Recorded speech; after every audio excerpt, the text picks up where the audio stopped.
स्वागत, आप देख रहे हैं कहानी कुर्सी की। ब्रेक से पहले हमने बात की देश के अंदर राम मंदिर को लेकर के जो माहौल बना हुआ है वो अद्भुत है और इसकी डेप्थ को, गहराई को, जो भावनात्मक इस वक्त देश के अंदर एक सूत्र बना हुआ है उसको शायद उसको पढ़ पाना और उसको व्यक्त कर पाना और भी ज्यादा मुश्किल है। अब आइए इसके हम पॉलिटिकल पहलू पर बात करते हैं। खबर आज एक लेख में एक सीनियर जर्नलिस्ट हैं, उन्होंने लिखा हुआ, विनाश मर्चेंट जी ने एक लेख लिखा, उसमें उन्होंने कहा है कि उनकी जानकारी ये है कि विपक्ष की तरफ से कांग्रेस पार्टी जो इस कार्यक्रम में नहीं जा रही है, सोनिया गांधी जाना चाहती थी इस कार्यक्रम में। उनको लगता था कि ये ऐसा मौका है जिसको हमें इग्नोर नहीं करना चाहिए, जनता की भावना ऐसी है और वो इच्छुक थी जाने की। लेकिन राहुल गांधी ने प्रधानमंत्री नरेंद्र मोदी के साथ अपना एक ऐसा बैर का रिश्ता बना लिया है कि अब वो किसी भी ऐसे काम को जो लॉजिकल भी लगता हो कि नहीं हमारे नुकसान का या फायदे का मामला है, इसको सोच करके ऐसा डिसीजन इस पर लेना चाहिए, वो ऑब्जेक्टिवली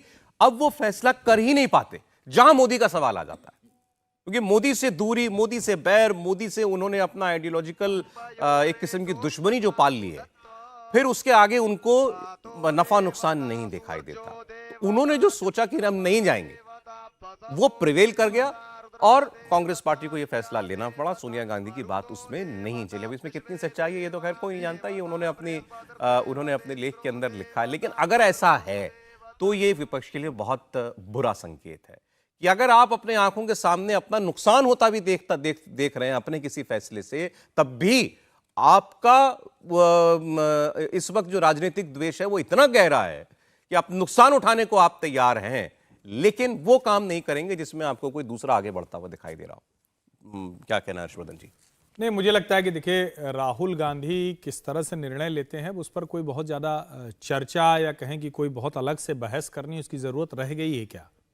जब अभी मतलब परसों ही तो रेवंत रेड्डी जी गौतम अडानी के साथ जाके एमओयू करते हैं और कल राहुल गांधी कहते हैं कि देखो सब कुछ देश में गड़बड़ हो गया है, अडानी को सब बेच दिया है। तो भाई जो आपको साफ साफ दिख रहा है, ठीक है, हम लोगों को तो नजर थोड़ी कमजोर हुई तो चश्मा लगा, लेकिन चश्मे से सब दिख जाता है। जो चश्मे की भी जरूरत नहीं, जो एकदम साफ साफ दिख रहा है, अगर उसको देख के भी आप देश की जनता को कह रहे हैं कि नहीं, अब वो बार बार कहा जाता है कि राजा बोला रात है, रानी बोली रात है, मंत्री बोली रात है, ये बोला रहा, ये सुबह सुबह की बात है। तो ये अक्सर सत्ता के लिए कहा जाता है, लेकिन ये होता दिख रहा है राहुल गांधी के यहां।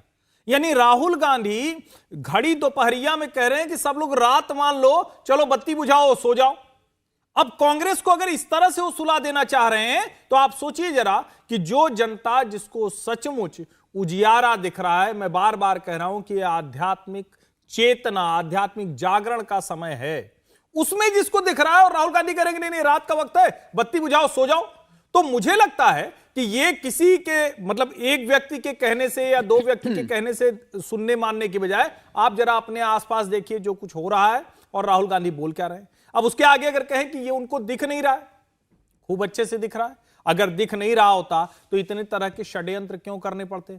कभी कहो कि भैया मूर्ति कहां रहेगी, पुराना वाला विग्रह कहां है? अरे भाई, रामलला का विग्रह, उसकी पूजा हो रही, वो वहीं रहेंगे।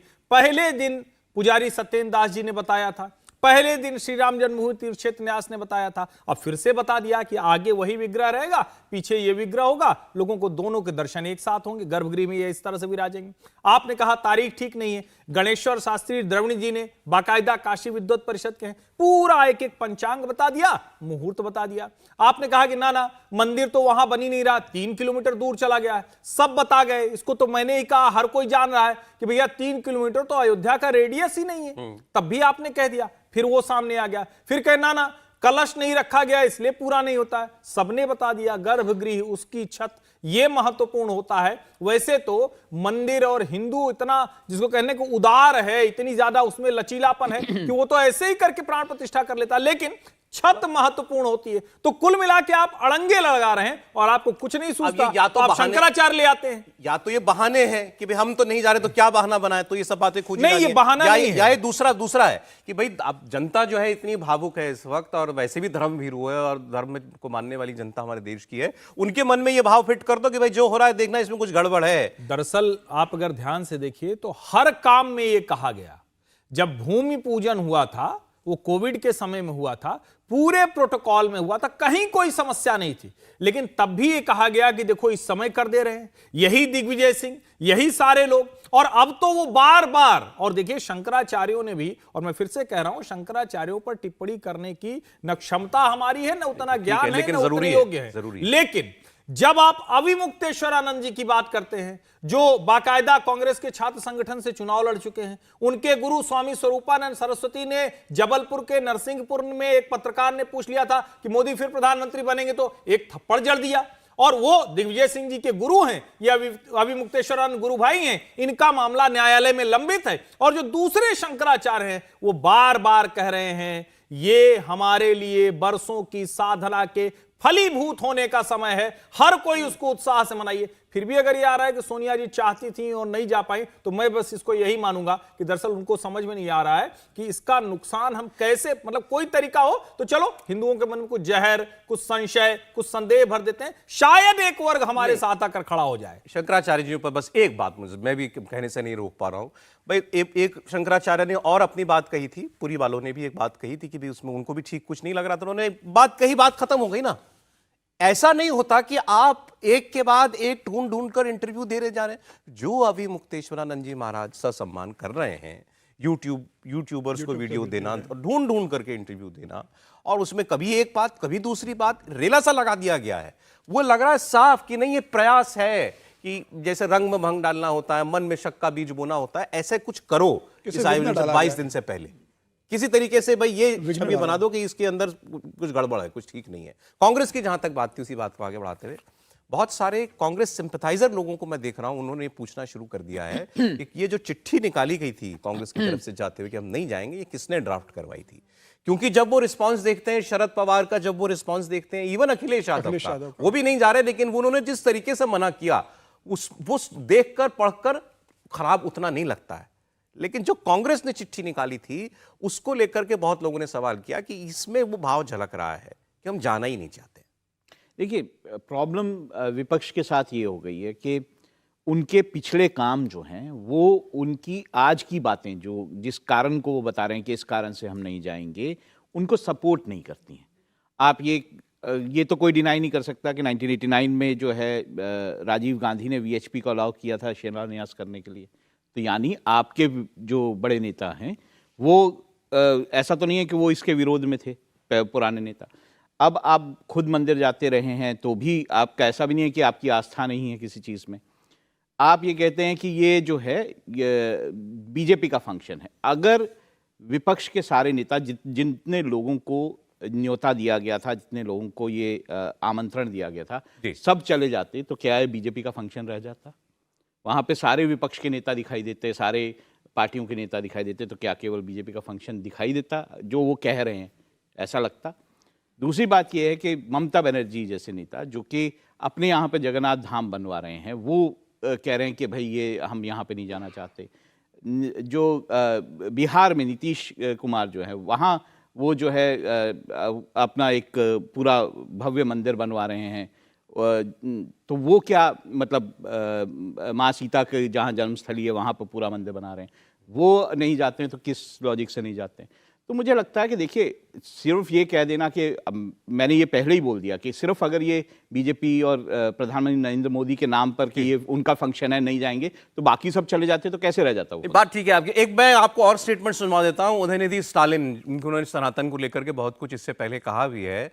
कहीं ऐसा तो नहीं कि ऐसे ही विचारों के रखने वाले लोगों के फेर में कांग्रेस पार्टी जैसी बड़ी पार्टी भी फंस गई है? अब उन्होंने ताजा क्या बात कही है राम मंदिर को लेकर के, जरा आप सुनिए। அங்கே வராங்க, தலைவருடைய கைகளில் அது கொடுக்கப்படும். அங்கே வந்து இந்த சுடரை தலைவர் வாங்கி அவங்க ஒரு அடுத்த புகைப்பட கண்காட்சி, அதே போல் கடந்த 3 மாதங்களாக தமிழ்நாடு முழுக்க வந்து இருசக்கர மோட்டார் வசதியில் மோட்டார் வாகன மூலமாக மாநாட்டிற்குரிய ஒரு விழிப்புணர்வு வந்து கிட்டத்தட்ட ஒரு 300 பேர் அதை வந்து மேற்கொண்டு। अब ये उदयनिधि स्टालिन तो अफोर्ड कर सकते हैं ये बात बोलना अपने राज्य के अंदर, शायद। अब तो मुझे उसकी भी गारंटी नहीं रहेगी जिस तरीके से प्रधानमंत्री दक्षिण भारत के मंदिरों में जा रहे हैं। मंदिर तोड़ के मस्जिद बनाना तब सही था?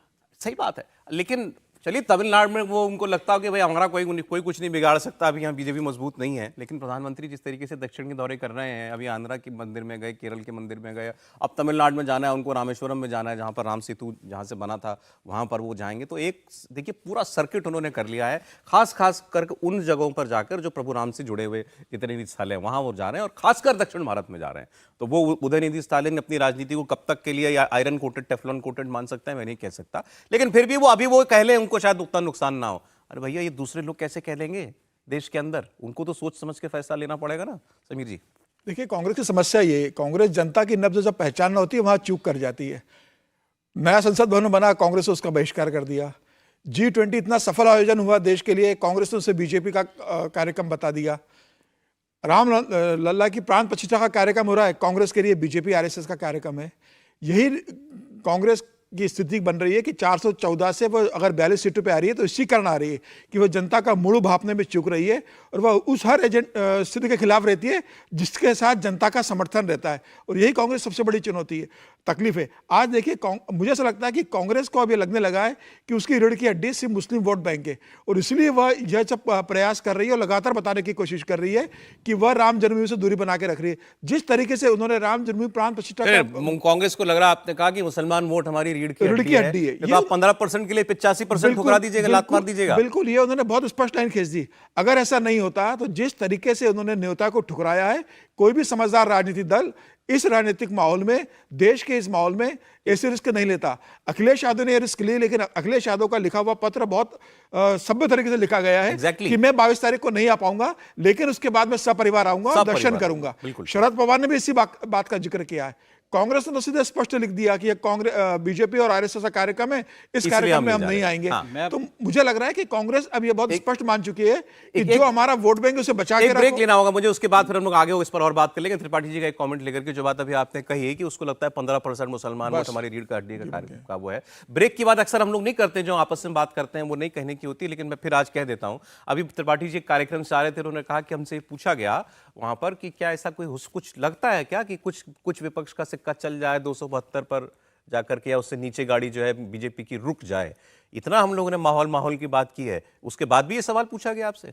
दरअसल ये इसीलिए पूछा जा रहा है क्योंकि जो लोग फाइनेंशियल सेक्टर्स में से हैं, जिनके पैसे लगे हुए हैं, जो बड़े वेंचर कैपिटलिस्ट हैं, उनको ये लगता है कि देश जिस तरफ बढ़ रहा है और जिस तेजी से बढ़ रहा है, अगर उसमें कोई पॉलिटिकल चेंज होगा, कोई पॉलिटिकल सिनेरियो बदलता है या कहीं गलती से भी कुछ ऐसा होता है तो शायद ये सब कुछ पलट जाएगा। इसीलिए वो मुझसे वो रिस्क फैक्टर की बात कर रहे थे, और हालांकि मैंने उसका जवाब उन्हें दिया कि उसकी संभावना मुझे तो नहीं लगती है किसी भी स्थिति में।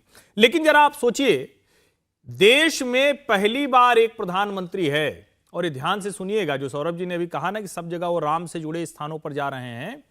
रामायण और राम पूरे देश को जोड़ते हैं। राम के नाम पर उत्तर दक्षिण छोड़िए, अयोध्या के हिंदू मुसलमानों को लड़ाने की कोशिश की गई, यानी अयोध्या के ही।